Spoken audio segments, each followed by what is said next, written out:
The definition of a producer has changed. It's not the person behind the boards anymore. Well, not just that. It's the architect, it's the marketer, it's the storyteller, it's the negotiator. And if you're one of those, you're one algorithm change away from irrelevance. In 2026, talent is assumed. Everyone has plugins, everyone has the same drum kits, everyone has watched some YouTube tutorials. So the question is no longer, can you make a beat? The question is, can you operate inside the full ecosystem? There are 4 skills that separate the ones who stay stuck at talented. Miss one and you cap your own ceiling. So let's talk about them. Genres evolve fast, tools even faster. Attention spans the fastest of them all. You cannot sound like 2016 forever. And I'm not telling you to chase trends, I'm telling you to stay dangerous. That's a difference. Chasing trends is reacting. Staying dangerous is expanding while keeping your identity intact. Look at what's happening right now. There are dancehall textures in Afrobeat, reggaeton, so many subgenres, everything cross-pollinates right now. So producers need creative versatility. Creative versatility isn't about losing yourself, it's about deepening yourself.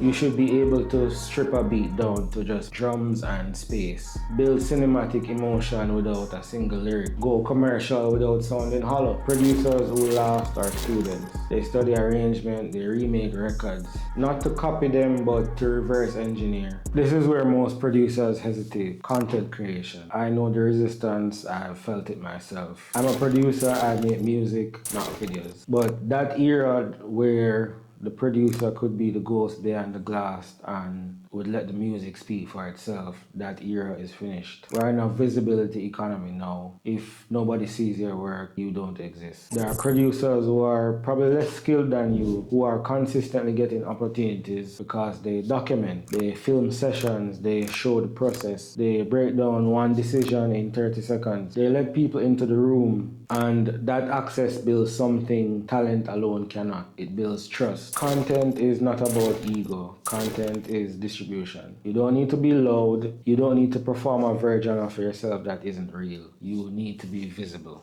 Record your screen when building a drum pattern. Film a 30-second before and after mix video. Talk about a creative problem that you solved this week. Show a version of the beat that didn't work and explain why. That specificity, that honesty, that is what separates content that builds an audience from content that gets previews and disappear. Visibility builds trust, trust builds opportunity, opportunity compounds over time. The silent genius loses to the visible builder every time. Let me say something that might reframe how you think about your work. You're not selling beats, you're selling a perspective. There are millions of beats online, released every single day. The supply is infinite, but there's only one lens in which you see the world. Only one set of experiences, references, influences that have shaped how you hear sound. That is not replaceable. The future belongs to producers who build worlds. When someone hears their producer tag, what do they feel? Something distinctly Caribbean, something that doesn't have a name yet but is unmistakably yours. Brand is emotional memory, and storytelling is how you build it. Talk about your philosophy, talk about where your sound comes from, not just technically but culturally and personally. Talk about what you're chasing, talk about what you believe music should do to a person. People do not connect to perfection, they connect to narrative, and when your visuals, your tone, your caption, your sound,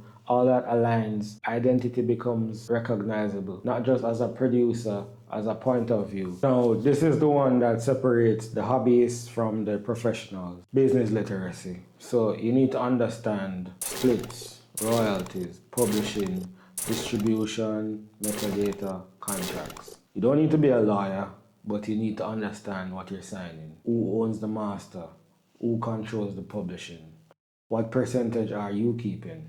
And for how long? How does streaming revenue actually flow from your platform to your account? Are you registered with a performance rights organization? Do you know the difference between a mechanical royalty and a performance royalty? Here's what happens without this knowledge. You make something real, something that connects, something that earns, and 5 years later, you're chasing money that you never protected in the first place. This is not hypothetical, this is the history of the industry. Talent without structure leads to regret. This is not boring, this is leverage. When you understand the business, you negotiate differently. You enter rooms differently. You think past immediate opportunity towards what it builds over time. You think long term, and long term thinking is what builds wealth. So let's be honest about where we are. In 2026, being creative is just the entry fee.